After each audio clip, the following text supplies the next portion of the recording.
Vivimos una espiritualidad de muchos pajaritos en la cabeza. ¿Es posible una espiritualidad que cada vez nos aterrice más? ¿Me conoce? Debe ser. ¿Perdón? Debe ser, ¿no? Debe ser. Quien me conoce sabe que respondería afirmativamente a las dos preguntas. Desde mi punto de vista vivimos una espiritualidad de muchos pajaritos en la cabeza porque nos induce a tener mucha fantasía. Yo en mi experiencia de hombre de medicina, allí donde hago esos trabajos, enfrente del Torcal, he recibido durante estos últimos 8 años un montón de gente que han estado, han perdurado unos meses, algunos unos años, otros algunos fines de semana, otros un día. Pero mi sensación después de tomar contacto con tantas personas es que la espiritualidad en muchos casos nos genera como mucha fantasía, nos lleva muy a la mente, al contrario de lo que pensamos, ¿no? Que nos está llevando al corazón, ¿no? O a cierto tipo de vivencia. Nos disocia mucho, incluso nos lleva a un tono anímico como eufórico. Y por contra sí que pienso que puede haber una espiritualidad que cada vez nos aterrice más. Y de hecho, para mí esa es la principal virtud del proceso del parto del alma. Es decir, todas las personas que lo han experimentado pueden decir que en sí mismos o en los demás han visto un progresivo aterrizaje en su cuerpo, un mayor arraigo en su cuerpo, junto con un progreso espiritual. Entonces, aquí empezamos a vincular efectivamente para que la persona aterrice más en sí mismo, junto con su proceso espiritual, para mí requiere obviamente de un trabajo con el cuerpo, ¿vale? Si no, es complicado, ¿vale? También mi experiencia es que a la mayor parte de la gente no le interesa si la espiritualidad que vive es más o menos verdadera. No le interesa cuestionarla, es como... Y también para cuestionarla es que hace falta criterios, ¿no? Que te ayuden a preguntarte. Entonces, desde mi punto de vista, las personas tampoco están muy interesadas en cuestionarla porque veo que mayormente la espiritualidad sigue un poco en el espacio como del hobby, digamos, del entretenimiento, como algo que me alegra la vida, digamos, pero no ocupa un lugar, digamos, más profundo en términos generales. Y es por eso por lo que las personas en general no están muy interesadas en cuestionarse, por eso que por la veracidad, digamos, la honestidad de eso que están viviendo. Y bueno, lo que vamos a hablar hoy realmente es de muchos criterios que te ayuden o nos ayudan a cuestionar, a mirar nuestra experiencia en base a esos criterios y de alguna manera discernir lo que es más verdadero, lo que es más falso, lo que es más atinado, lo que es menos atinado. ¿Vale? ¿Adelante? Y otra idea principal que yo quiero transmitir y que voy transmitiendo siempre es que no acabamos de dar al cuerpo su sitio, no acabamos de reconocer su grandeza. Esa es una idea que va a estar flotando de continuo por esta charla y en realidad por todo mi discurso, por donde sea que voy hablando. Vale, entonces dale. Ha sido curioso para mí, igual que os decía ante vosotros, cuando he preguntado en esta preparación de esta charla a las personas, decir, oye, ¿y qué te sugiere a ti esto de la espiritualidad del cuerpo? ¿De qué crees tú que puede hablar esto, no? Y la gente decía, no sé, porque no me parece que tenga mucha relación, ha sido mayoritario. Para mí la espiritualidad tiene más que ver con el corazón, decían, o con la evolución de la conciencia. Pero la espiritualidad del cuerpo como que me desconcierta, ¿no? Me produce un poco de cortocircuito. Y entonces me ha sorprendido esa concepción, digamos, esa visión, ¿no? Porque lo que vamos a desarrollar obviamente va en otro sentido, en el que efectivamente el cuerpo tiene una espiritualidad, se puede vivir a través de él. Y como vamos a ver también, más allá de él también, efectivamente. Pero desde él, por sí mismo, hay una espiritualidad en nuestro cuerpo, ¿vale? Y eso es sobre lo que vamos a detenernos. ¿Qué relación hay entre la espiritualidad y el cuerpo? ¿Cuál es el lugar y la función del cuerpo en la espiritualidad? ¿Existe una espiritualidad del cuerpo y otra más allá del cuerpo? ¿Vale? Esto andará también rondando a lo largo de esta charla. Adelante. En la anterior charla veíamos cómo el ego se instala en el cuerpo, cómo toma cuerpo en una coraza que se instala en la dureza de todos estos tejidos que llamamos fascias y que genera un armazón, una especie de caparazón, que al mismo tiempo nos permite un control férreo sobre lo que ocurre en nuestro interior y de esa manera también generábamos una dicotomía, un desdoblamiento nosotros entre una máscara, una apariencia y un interior, que incluso quedaba inaccesible para nosotros mismos, ¿vale? A eso le llamamos coraza neuromuscular y psicológica, ¿vale? Adelante. Y de alguna manera también decíamos que el ego, o lo que es lo mismo, la coraza, es el combustible del proceso espiritual, o debería ser el combustible del proceso espiritual. El ego sería como la leña para que arda el fuego, el proceso espiritual. Y en ese sentido, sería una incoherencia muy grande el que alguien se situase a sí mismo como en un proceso espiritual, o en un estadio alto de un proceso espiritual, y nosotros pudiésemos seguir viendo en su cuerpo una gran coraza que nos está indicando que tiene un gran ego. ¿Me explico? Si es cierto que el proceso espiritual se impulsa a partir del deshacimiento, digamos, de nuestra coraza y de nuestro ego, para ser real, sería una incoherencia, ¿vale? Pero ya decíamos que vivimos en esa incoherencia, ¿vale? Frecuentemente. Y bueno, pues de alguna manera, al echar a un lado estas cuestiones, ¿no? de la prueba de realidad, que es nuestro avance psicoterapéutico y espiritual en el cuerpo, a través de la coraza, que se ve a simple vista, de alguna manera pues hemos como domado la espiritualidad para hacerla como más manejable a las propias necesidades de nuestro ego. Eso es también el entendimiento que hay. Adelante. Entonces, efectivamente la coraza lo que hace es que pues va a cerrar toda la red interna de comunicación que pasa, pues los que conocéis un poquito la medicina china, como le pasa aquí, Iván, o otros, los cuerpos sutiles, pasa por bloquear el cuerpo etérico, los canales de acupuntura, lo está bloqueando esa red interna, esa intranet, pero al mismo tiempo desconecta a esa red interna, a esa intranet de la red exterior, de la internet, desconecta el cuerpo. Entonces, en ese sentido, el endurecimiento cierra y bloquea a la persona. Es por eso por la que la aísla, al aislarla de esa internet, está aislándola de todas las fuentes espirituales que nos conectan. Por eso decimos que es incompatible que una persona esté muy encerrada en una coraza y al mismo tiempo sea muy espiritual, porque es el cierre de esa coraza lo que nos está precisamente retirando del espíritu, ¿vale? De alguna manera podemos decir que la coraza inhibe la espiritualidad del cuerpo y a través del cuerpo la cierra.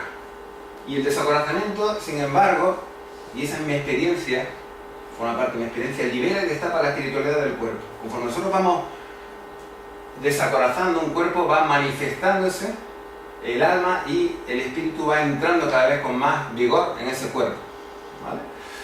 De alguna manera podemos decir que más ego implica menos espíritu insuflándonos vida, y que menos ego va a implicar más espíritu insuflándonos vida, ¿vale? La idea que yo quiero transmitir es muy sencilla, y la voy a decir de primera para luego poderla desarrollar, y así que la podéis escuchar más de una vez. La idea es que nuestro cuerpo puede ser, si está abierto, el templo donde viva el espíritu.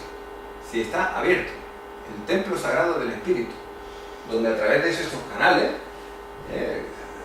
Antakarana, el hilo de plata, el hilo de oro, que llega a nuestros tres fogones, que son los centros de recepción de esa energía, y luego se transmite a todos los por ejemplo, desde aquí se transmite a todos los meridianos de energía, a todos los meridianos de acupuntura, a todo el cuerpo etérico. Entonces, cuando el cuerpo está abierto, puede ser el templo de donde habita el espíritu. Si está cerrado, estamos impidiendo esa conexión.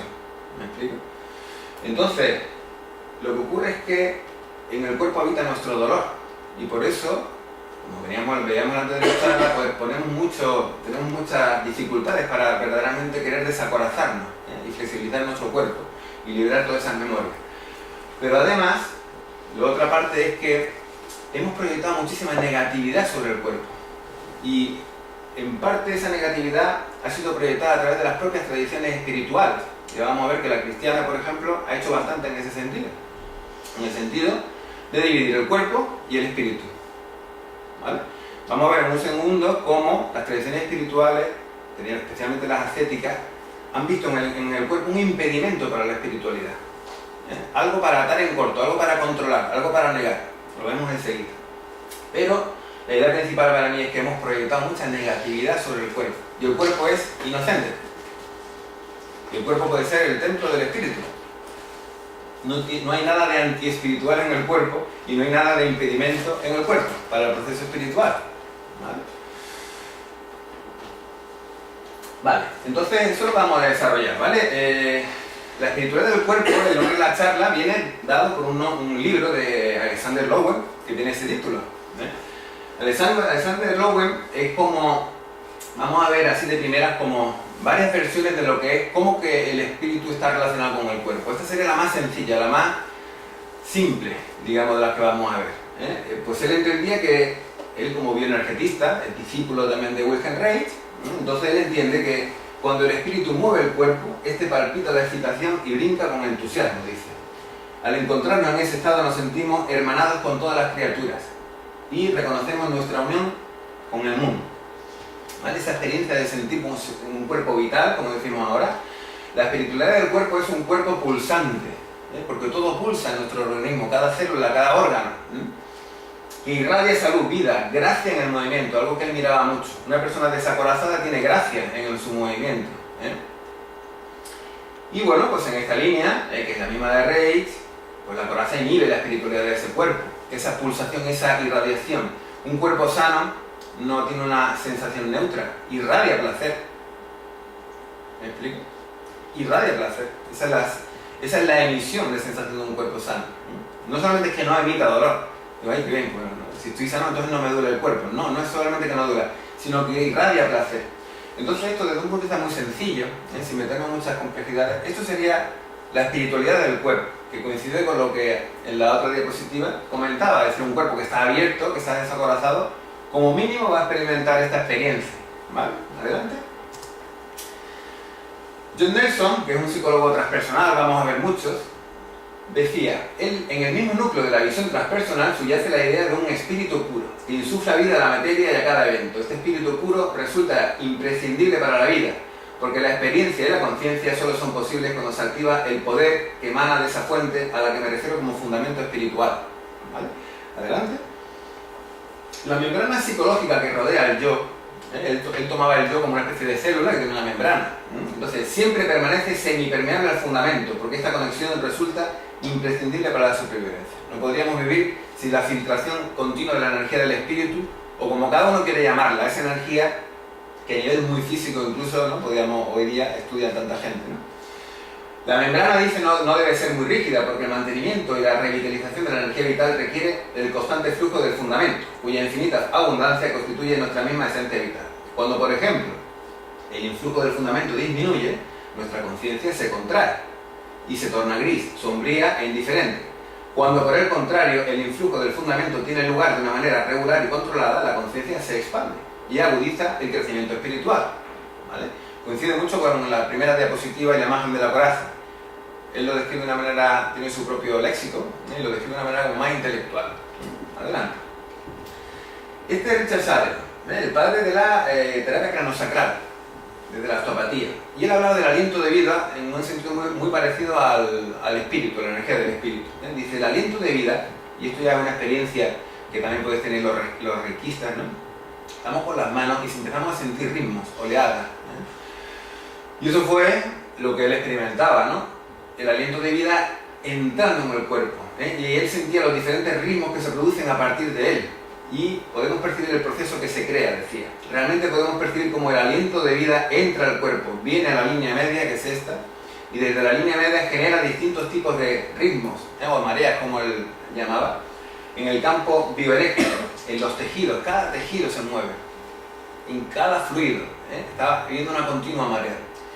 No se ha descrito hasta el día de hoy una fuerza mecánica que dé razón del movimiento craneosacral. No hay un movimiento mecánico descrito. Algo pasa, por eso él se acoge esa explicación de que el aliento de vida, o el aliento de la vida, entra en el cuerpo y lo moviliza. Y moviliza todo el agua que hay adentro, todo el plasma y los tejidos. Esa es la visión también de Sadler. Adelante. Pues Edgar Tolle decía, la clave está en mantenerse permanentemente en un estado de conexión con tu cuerpo interno. Sentirlo en todo momento. El cuerpo puede convertirse en un punto de acceso al reino del ser. Lo subrayo porque vamos a ir mucho por ahí. El cuerpo como punto de acceso. Tiene una espiritualidad en sí mismo y por sí mismo. pero también es punto de acceso, ¿vale? Portal de acceso. Dice, créate el hábito de entrar en tu interior y de centrarte en el campo energético de tu cuerpo. Adelante. Cristian Salado, uno de los sanadores con los que me instruí, él hablaba del Nahual. El Nahual es el instrumento de recepción de la energía del espíritu. Él se lo lleva un poquito más allá, ¿vale? Es más, una versión más de cuerpo energético sutil. Y si bien es verdad que el cuerpo no puede estar, como decía Nelson, no puede estar insuflado de energía del espíritu, de energía universal, es cierto, también según Cristian, yo estoy también en esa experiencia, de que tenemos ciertos cuerpos energéticos que son receptores privilegiados, especialmente indicados para captar esa energía y acumularla. Y él le llamó Nahual a eso. El Nahual ingénito se activa desde el caldero inferior, cuando la energía del espíritu entra aquí. El Nahual mediático se activa desde el centro del pecho, y el Nahual viático se activa desde aquí, desde el centro de la cabeza, el fogón alto. Y entre los tres configuran un campo energético que no está activo en todo el mundo, se tienen que ir activando a través de trabajo, y esos campos energéticos que llama dobles son esos receptores para que la energía del espíritu entre en mayor potencial. ¿Me estoy explicando? No todo el mundo tiene esos dobles activos, y de eso depende que una persona sea más receptiva a la energía del espíritu y pueda actuar, manejarla y gestionarla de alguna forma. ¿Y todo el mundo lo puede abrir? Todo el mundo lo puede abrir, por supuesto. Todo el mundo lo puede abrir. Adelante.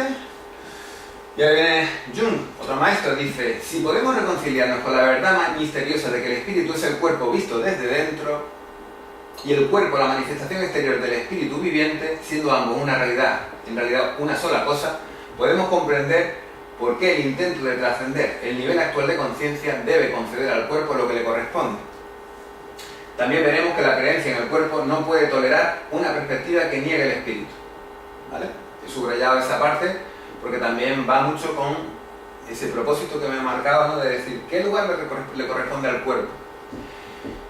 En general, en la vida, y en particular en la espiritualidad. ¿Vale? Dice, para trascender el nivel actual de conciencia, decía él, se le debe conceder al cuerpo el lugar que le corresponde. Vamos a reflexionar sobre cuál es ese lugar. ¿Vale? Adelante. Entonces, culturalmente, el lugar que tiene el cuerpo en nuestra cultura está en el centro, ¿no? El cuerpo está en el centro de nuestra cultura, pues a través de la comida, de la musculación, de la sexualidad, de la estética, de la ejercitación, pues con ejercitación física, está en el centro, ¿no? Pero yo me planteaba, ¿pero de qué forma está el cuerpo en el centro? ¿De qué cuerpo estamos hablando? Porque vamos a ver que hay muchos cuerpos. Adelante. El cuerpo hay que tomarlo entero para poder reconocerlo. De alguna manera estamos hablando de reconocerle al cuerpo lo que le es dado, en realidad. Entonces, para reconocer al cuerpo hay que tomarlo entero, tal cual es. El cuerpo es uno. Hay un cuerpo voluntario y un cuerpo involuntario, un cuerpo placer y un cuerpo dolor, un cuerpo sexual, un cuerpo emocional, afectivo, mental. Hay un cuerpo enfermedad. La medicina alopática se encarga mucho del cuerpo enfermedad, pero hay un cuerpo salud. Si no lo queremos tomar entero al cuerpo, entonces vamos a entrar en algunas de las curiosas disociaciones que vamos luego a desarrollar. Por ejemplo, ¿cómo una persona puede estar conectada con su cuerpo voluntario y no con su cuerpo involuntario? ¿Cómo puede estar conectada con su cuerpo sexual pero no con su cuerpo afectivo? ¿Cómo puede? Y ahí es curioso, como profesional, para cada uno que quiera acercarse a este fenómeno, ¿cómo podemos disociar? ¿Cómo podemos coger esto del cuerpo y esto otro, y esto no y esto no? Se puede, en algún grado. ¿Vale? Adelante. Vamos a detenernos un poquito en esto, que es terreno de la anterior charla. Este es nuestro cuerpo voluntario, y nuestro cuerpo involuntario es todo aquel que procede de nuestras vísceras, a través de la cual se manifiestan un montón de sensaciones y un montón también de emociones y de impulsos. Entonces, dice, uso uno para anular al otro. Decía yo en la otra charla, este es mi yo íntimo. Este me está hablando de cómo yo vivo realmente las cosas. Es mucho más rápido que este. Recibe los fogonazos directos de la parte más primitiva de mi cerebro y está reaccionando a lo que me está ocurriendo en el exterior.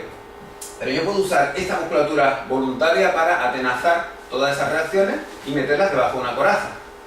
Y además cimentarlas con tejido conectivo, con fascia, y de esa manera meterlas como debajo de una alfombra y construir una segunda manera de ser, ¿vale? Entonces tenemos un cuerpo voluntario y un cuerpo involuntario. Y tenemos, porque nos es dada esa capacidad, la posibilidad de usar uno para controlar el otro. Adelante. El bailarín y el yogi, por ejemplo, sienten, por supuesto, tienen un dominio muy potente de su cuerpo físico, pero están en conexión con su cuerpo visceral, con las sensaciones que proceden de esas sensaciones íntimas de las que nos hablan las vísceras. Muy frecuentemente no. Me explico, ya estamos hablando ahí de dos cuerpos muy distintos. Y cuando hablamos de conexión con el cuerpo, cuando yo estoy hablando de conexión con el cuerpo, yo estoy hablando, por supuesto, mucho más de la parte visceral, de si yo estoy en contacto con mis entrañas, con mis vísceras, a la parte más interna mía, mi núcleo, no con mi corteza. ¿Me explico? Entonces, para mí ya fue súper sorprendente cuando estuve con algunos bailarines en cursos de contact improvisación, como ver que ellos tienen un gran dominio de su cuerpo, pero que eso no implica. A ellos los había conectados y desconectados de su yo íntimo, de sus bíceps. ¿Vale? Adelante. Entonces, bueno, si nos valemos del enagrama, vemos que en nuestra cultura, pues la distorsión que entramos en torno al reconocimiento del cuerpo, en el lugar que le corresponde, pues por ejemplo, en esta punta de ese vértice del triángulo, que serían más los eneatipos 8, 9, 1, los que están más orientados hacia el placer, hacia el hedonismo, el cuerpo se distorsiona como objeto de placer, como fuente de estimulación hedonista. En este cuadrante, serían los eneatipos 4, 5, 6, y 1 también aquí, y el cuerpo es distorsionado como objeto de peligro, como sede de las tentaciones, de las pasiones. Y de aquí surge la controlitis, que llamo yo, la obsesión por el control. Primero por el control de uno. Y las líneas ascéticas, las líneas filosóficas ascéticas, que luego se proyectan también hacia la espiritualidad. Y en la parte de allí, del enagrama, pues los eneatipos 2, 3, 4, el cuerpo se distorsiona como objeto estético, como sede o instrumento para la imagen. Y para sacar un mejor beneficio en las relaciones. Mejoro mi imagen a través de mi cuerpo, mejoro mi capacidad de relación. ¿Vale? Son tres formas de distorsión. Adelante. Las tres conllevan el vivir el cuerpo como un objeto.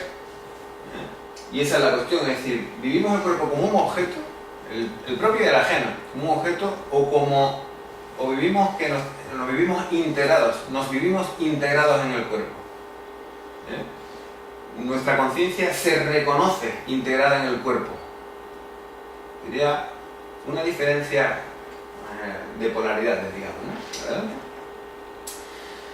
Desde el punto de vista de la espiritualidad, hemos visto anteriormente la cultura, ¿no? Pues en la espiritualidad, si nos vamos al Google y vemos la definición de ascetismo, dice, se denomina ascetismo a la doctrina filosófica y religiosa que busca purificar al espíritu por medio de la negación de los placeres materiales, o al conjunto de procedimientos y conductas de doctrina que se basa en la oposición sistemática al cumplimiento de necesidades de diversa índole, que dependerá en mayor o menor medida del grado y orientación de que se trate, ¿vale? En muchas tradiciones religiosas, la ascética es un modo de acceso místico. La mayoría de los sistemas ascéticos desdeñan las necesidades fisiológicas del individuo por considerarlas de orden inferior. En Occidente, las primeras doctrinas ascéticas surgieron de la antigua Grecia. Sin embargo, este tipo de prácticas ya eran milenarias en Oriente. El ascetismo alcanzó su mayor difusión al incorporarse a sistemas religiosos como el cristianismo, el budismo o el hinduismo. ¿Vale?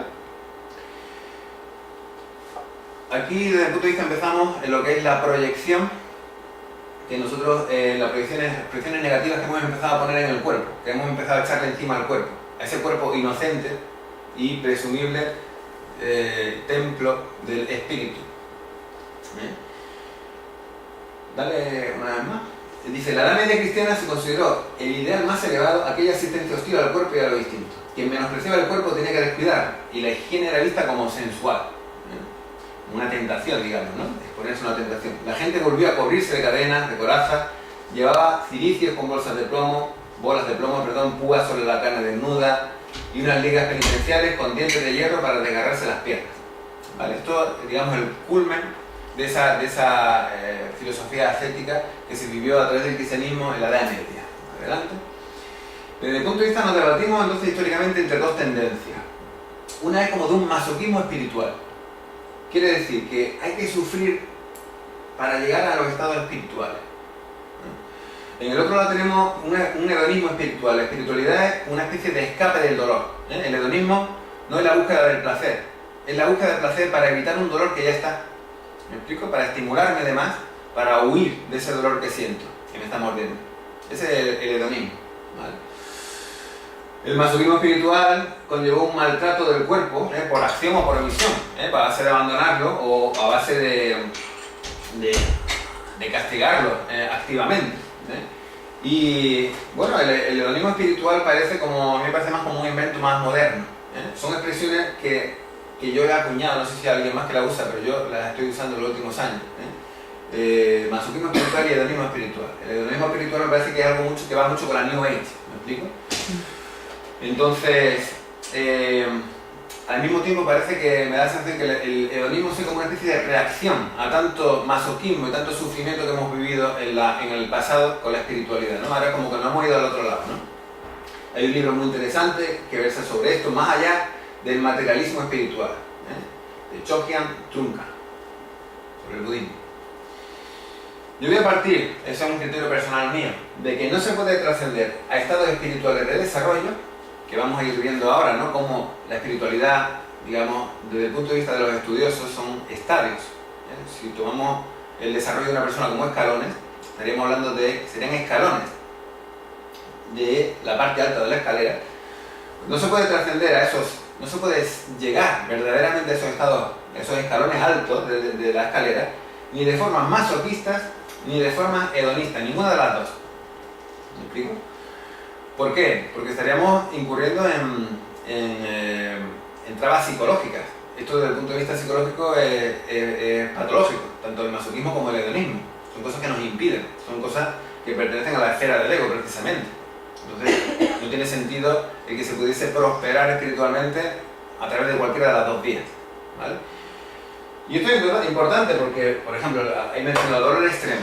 Pues Anilas Grof, otro estudioso de la psicología transpersonal de los estadios espirituales de desarrollo, habla pues, como una de las prácticas que se lleva a cabo a lo largo de la historia es producirse un dolor extremo. O que lo produzcan para alcanzar estados místicos, extásicos. ¿Me explico? O sea, que eso funciona. De alguna manera, igual que cuando una persona está expuesta a torturas también fuertes, uno puede salir de su cuerpo. Uno puede abandonar su cuerpo físico y poder alcanzar estados expansivos de conciencia. Pero vamos a ver la diferencia entre eso y que uno verdaderamente haya subido de manera consolidada a esos escalones altos de la escalera. ¿Me explico? No tiene nada que ver, o no es lo mismo, vivir ciertas capacidades con estar verdaderamente en esos escalones, ¿vale? Por elegancia psicológica, por coherencia psicológica, ni el masoquismo ni el hedonismo pueden ser formas de desarrollo espiritual, ¿vale? Adelante. Si eso fuera así, sería como andar con el filo muy estrecho de una cuchilla. En realidad cada uno de nosotros tiene una tendencia o más masoquista o más hedonista. Y vosotros os invito a que lo podáis brevemente reflexionar y escanear. Cada uno tira más para un lado que para otro. Hay gente que piensa que sin esfuerzo, sin mucha tensión, no merece las cosas. Como que todo pasa, en definitiva, de manera sutil por un sufrimiento. Y hay personas que tienden más a la evitación de la tensión, del esfuerzo, de la responsabilidad, de no sé cuánto, y hay personas que tienden más a eso, ¿vale? La cuestión, desde luego, no es no irse hacia uno de los lados, sino la cuestión es poder estar en la conciencia de cuando uno va hacia uno de los lados para poder centrarse. Es decir, el trabajo psicológico. Me explico, desde el entendimiento que cada uno tiene una de esas tendencias. En la espiritualidad y sin la espiritualidad, ¿vale? Adelante. Entonces, bueno, desde estos entendimientos, ¿no? Especialmente desde los entendimientos ascéticos, pues pareciera que la espiritualidad se haya de alcanzar al margen del cuerpo, o como en contra del cuerpo, o a costa del cuerpo. Se enfoca el cuerpo y lo que se manifiesta a través de él como una especie de impedimento para la espiritualidad. Parece que se hubiese de tratar de un estado a alcanzar como abstrayéndose de él, o yéndose fuera del cuerpo, levitando, con los viajes astrales, etc. Bueno, y ya sea de la manera masoquista o hedonista, no estamos respetando el cuerpo. Yo estoy, por ejemplo, yéndome a un aspecto hedonista, en el sentido de ingerir más cantidad de comida de la que realmente necesito, porque me da placer, me genera una capa superficial de placer, ahí no estoy respetando mi cuerpo, ahí no estoy honrando mi cuerpo. Estoy violando, básicamente. De ninguna de las dos maneras le estamos dando al cuerpo su lugar. ¿Verdad? Entonces, vuelvo a esta idea central, por motivos espirituales o por motivos mundanos no acabamos de dar al cuerpo su sitio. Esa es mi sensación. No acabamos de reconocerlo en su grandeza.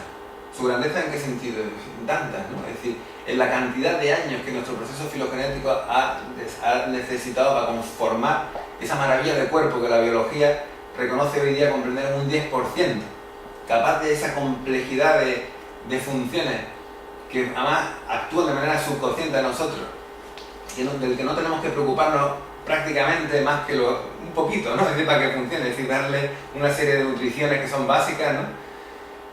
Sí, más todo lo que vamos a ver en relación al proceso psicológico, ya hemos visto el proceso espiritual, es decir, tenemos una dotación milagrosa en la que habitamos nuestra conciencia, pero no acabamos, ¿no? Por unas cosas o por otras, no acabamos desde el punto de vista de situarnos de una manera honrosa, digamos, ante él.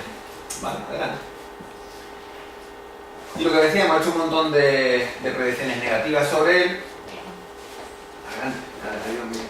¿Es necesario negar al cuerpo para trascenderlo espiritualmente? Sería una pregunta, ¿vale? ¿Es necesario negar el cuerpo? La mayor parte de las tradiciones espirituales, como que de una manera u otra, si no son ellas sus distorsiones, parecen invitarnos a esa negación del cuerpo. ¿Son compatibles los estadios espirituales con esa habitación hedonista del dolor? ¿El cuerpo es espiritual por sí mismo? Preguntas que lanzamos. Adelante. Vamos a ver todos estos, que hay un montón de autores, ¿ves? Que se han dedicado a estudiar el desarrollo psicoespiritual. Y ya veréis que lo pongo en la misma palabra, porque vamos a describir el proceso espiritual como la última parte de un proceso que inicia por lo psicológico. Lo psicológico y lo espiritual son dos fases de un mismo proceso. Y que vamos a ver que en realidad no deberían separarse o escindirse, ¿vale? Hay muchísimos de ellos, muchísimas de estas personas, he puesto estas de aquí porque son las que han contemplado todo el proceso de desarrollo. Vamos a ver que es muy largo y vamos a ver que es muy complejo, todas las etapas, ¿vale? Desde las iniciales hasta las más altas espirituales. Adelante. Nos vamos a centrar sobre todo en Ken Wilber, que además hace un estudio, un análisis comparado de muchas de las tradiciones espirituales. He marcado con un asterisco las que contemplan de nuevo toda la escalera, la gran escalera del ser, la gran cadena del ser que llama Ken Wilber. Desde los primeros estadios, del bebucho, hasta, o mejor dicho, desde el embrión, hasta el estado de última de fusión con el cosmos. ¿Vale? Adelante. Entonces vamos a ver esa visión de Wilber, ¿vale? Que al final es un encaje de muchas visiones, que él construye en base a muchas visiones. Hay que entender que él nos habla de cómo la conciencia evoluciona, es decir, nos habla del proceso de evolución de la conciencia en el proceso de desarrollo, ¿vale? Y entonces, esta primera información en general, en los tres primeros estadios lo que ocurre es que la conciencia empieza a tomar cuerpo, empieza a arraigarse, a echar raíces en el cuerpo, empieza a identificarse con el cuerpo, ¿vale? Estos son los tres primeros estadios. En los tres siguientes, no es que la conciencia deje de enraizarse y de arraigarse en el cuerpo, pero empiezan todos los procesos mentales. Entonces la conciencia empieza también a prestar su atención a ellos y a identificarse con ellos. ¿Me explico? Estos son los mentales, estos son los corporales, estos son los mentales, ¿vale? Aquí emerge la mente y la conciencia se expande hacia esos fenómenos mentales, ¿vale? Y hacia una integración del cuerpo con la mente. El surgimiento de la mente no ha de conllevar necesariamente, a no ser que sea un proceso, digamos, de fracaso, ¿no? De un proceso patológico, no tiene por qué separarse la mente del cuerpo, sino ensamblarse en una unidad. Y esto es lo que ocurre en los estadios mentales. Toda la conciencia corporal que sigue avanzando se suma a la conciencia mental y se ensambla en una unidad. Y los tres últimos son los estadios espirituales, propiamente. La conciencia entonces se desplaza, fijaros que interesante, más allá del cuerpo físico, a los cuerpos sutiles y a sus posibilidades. Allí hay un desplazamiento. Pero Ken Wilber nos dice que la incorporación de un nuevo paso evolutivo nunca lleva a la eliminación o la negación o el olvido de los anteriores. Es siempre por suma y sigue. El hecho de que la conciencia se desplace hacia los cuerpos sutiles y sus posibilidades u operatividades no conlleva el que la persona sea incapaz de estar en su cuerpo, identificada con su cuerpo y valiéndose de las capacidades integradas que le ofrece su sistema nervioso, como vamos a ver ahora, ¿vale? Entonces, si vemos digamos, el esquema en su conjunto, vemos que la conciencia se contrae en un cuerpo y poquito a poco se encierra, como veis, se comprime, para poco a poco irse abriendo de nuevo, expandiendo, ¿vale? Adelante, cualquier cosita que queráis, cuerpo, mente, alma, adelante. De esta parte, el 6 primeros estadios se ha encargado más la psicología occidental, mientras que de los 3 últimas tradiciones espirituales lo estudiaron con mayor detenimiento. Adelante.